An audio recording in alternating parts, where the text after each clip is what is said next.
We take an oath that we'll never forget them, nor we will ever forget their families. December of 2000, hours before Christmas Day, Irving Police Officer Aubrey Hawkins responded to a robbery. 5 of the Texas 7 shot Hawkins to death. They knew what they were doing. They knew that there was a big chance for violence. The Texas 7 became notorious. It is a brotherhood. So the thin blue line is riding to make sure their crime doesn't overshadow Officer Hawkins' sacrifice. Because he's our brother, and we want the family to know that we're there. Christmas Eve 2000 was a night that changed the Irving Police Department forever.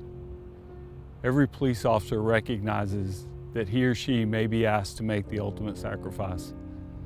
Officer Aubrey Hawkins had no idea that as he finished dinner that night with his family and responded to a suspicious circumstance call, that would be asked of him. You see, that night changed the Irving Police Department forever. As Officer Hawkins was responding to what was seemingly an innocuous call on Christmas Eve at a sporting goods store, unbeknownst to him, a gang of escaped convicts was in the process of committing one of the most heinous aggravated robberies our city had ever experienced. As Officer Hawkins pulled into the parking lot, pulled around to the back to investigate, he was met with a barrage of gunfire and killed before he ever had an opportunity to understand what was happening.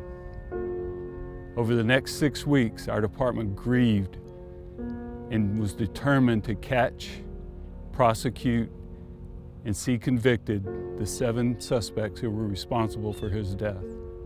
Now, some 20 years later, we still wait for justice for Aubrey, as 2 members of that gang remain on death row. But our hearts are still full of the love, of the respect, of the integrity with which he served our community and with which all police officers serve every day. As we move to the 20th anniversary, we just stop to remember and are thankful for the sacrifice that he and others like him have made throughout their careers. We all remember where we were on December 24th, 2000, and heard the news about Aubrey Hawkins. Aubrey had only been with the Irving Police Department a short time, but he had a few years of experience before coming to our city. Aubrey was a soft-spoken, kind, gentle person who loved being part of the IPD family. Aubrey epitomized the dedication and service values of a police officer, yet he was taken away from us too soon. We're here 20 years later to honor the life of Aubrey Hawkins, who gave the hero's sacrifice to the citizens of Irving. I'm here today remembering our loss, but I'm also angry. I'm angry that 2 of the murderers are still alive after being given the death penalty. On Christmas Eve 20 years ago, these cowards ambushed and murdered one of our finest, then spent the next 20 years begging for a chance at life. They never gave that chance to Aubrey. That night we knelt for his family, and for the last 20 years, we've stood for Aubrey. We will always stand for Aubrey because he's a part of our legacy. His sacrifice shaped our department for decades to come. Aubrey was our peacemaker. He put the welfare of others before his own.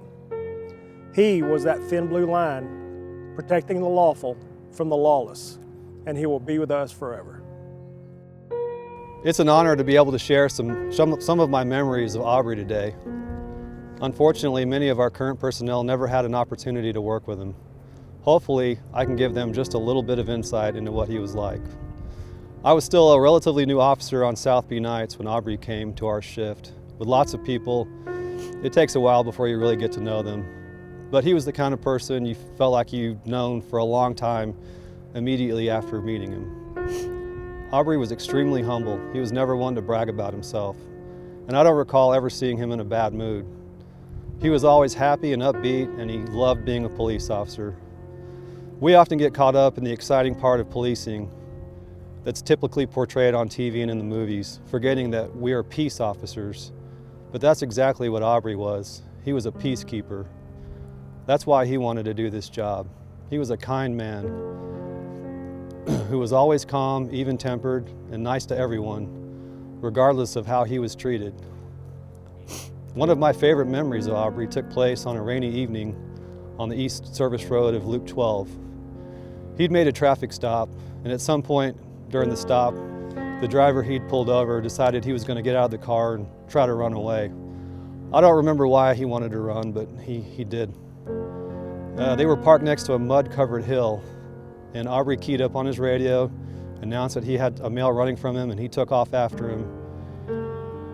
They both rolled and slipped and rolled down this muddy hill, and as I pulled up, Aubrey had already handcuffed the suspect and was walking him back to his patrol car. They were both covered from head to toe in mud, and Aubrey's boots, uniform, equipment, his belt, everything was just caked in mud. Most of us would have been mad about this, and I know I would have been. We probably would have had a few choice words for the suspect, making us chase him and getting us all covered in mud, but Aubrey was laughing about it. He wasn't upset at all. He just walked the suspect back to the vehicle, searched him, and carefully placed him in the back seat of his car, never chastising him for running or bragging about catching him, and that was just the kind of person Aubrey was. My daughter was born 2 weeks before Christmas Eve in December of 2000. Aubrey was the first person on the shift to call and check to see how we were doing and congratulate us. And again, that's the kind of person Aubrey was. That Christmas Eve was my first night back from spending time with my newborn daughter. Everyone was in a good mood and briefing that evening, and we were all expecting a quiet night. After all, short of the occasional holiday drunk driver or domestic violence call, even the worst of the worst don't do terrible things on Christmas Eve, right? After briefing, I stopped in the back parking lot to talk to Aubrey as he was loading up his patrol car, and I asked him if he wanted to meet up later and find an open place to eat some lunch or dinner. He told me that he was going to go meet with his family at a restaurant in town for an early dinner, but he'd catch up with me later. He was happy, and I could tell he was excited about meeting with his family. And that was the last memory I have of Aubrey. A few hours later, he responded to the Oshman's call. It's hard to believe. It's been 20 years since that night. Sometimes it doesn't seem like it was that long ago, and sometimes it seems much longer. Aubrey made the ultimate sacrifice that night, giving his own life, responding to a call to help others, doing what he was called to do, keep the peace and protect the community. For all of us who knew him, Christmas Eve will never be the same. Over time, the disbelief, sadness, anger over what happened that night have slowly faded. Now, most of this has been replaced by the good memories we have of him. Aubrey will always be missed, but as long as we share our memories like this, he will never be forgotten. Aubrey Hawkins and I were hired around the same time in the spring of 2000. We were the bookends of the 830 badge series, with him having badge number 830 and me having badge number 839. Prior to coming to Irving, Aubrey had worked as a hospital officer and I'd worked for the city of Coppell. We started our field training together on the south side of Irving, working the day shift. Aubrey's FTO was Officer Ed Patterson, while mine was Officer Dana Morris. Officers Patterson and Morrison worked beats next to each other, which meant that upon occasion we would work calls together. He would either be the primary officer on a call or I would be, but we continuously backed each other up. Sometimes Aubrey was the primary officer, and Officer Patterson and Morris would allow us to just kind of work things through, since both of us had prior experience. Aubrey was a very unique officer who was always willing to go the extra mile for those he served. Although I only knew him a short 8 months, he was the kind of officer that he would have had a great reputation around the department that other officers aspired to be like. He truly cared about the job he was doing and the services he was providing for the citizens of the city of Irving and the state of Texas.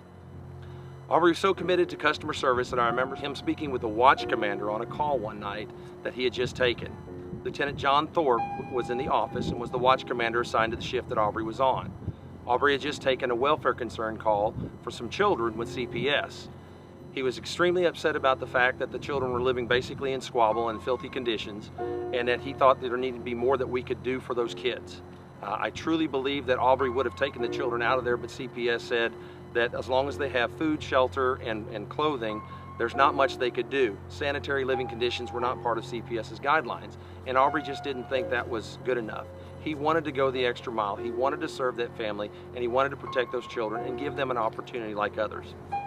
Christmas 2000 turned out to be the worst Christmas of my life. Our department lost a friend, colleague, and the citizens of Texas lost a fine police officer. There was no time for Christmas cheer or celebration. Our hearts were heavy with loss, and our duty was now to pay honor to a fallen hero. It is often said that when a police officer is killed in the line of duty, that it's not a department that loses an officer, it's an entire nation. A truer statement could not be made. Standing guard at Aubrey's casket was very difficult, and trying to fight back the tears and maintain the vigil over him was not easy over the days leading up to his service. Chief Lowell Kennedy was insistent that Aubrey was not to be left alone until we finally laid him to rest. It was a task that every Honor Guard member took very seriously, and we were very proud to fulfill our duty to Aubrey and his family. It's hard to believe now that it has been 20 years since that day. Aubrey now patrols the golden highways of heaven and is in good company with other fallen officers who have paid the ultimate sacrifice. He is gone, but he will never be forgotten. May God continue to bless the men and women of this great department, and may he continue to be with the family of the fallen 3 officers. In valor there is hope.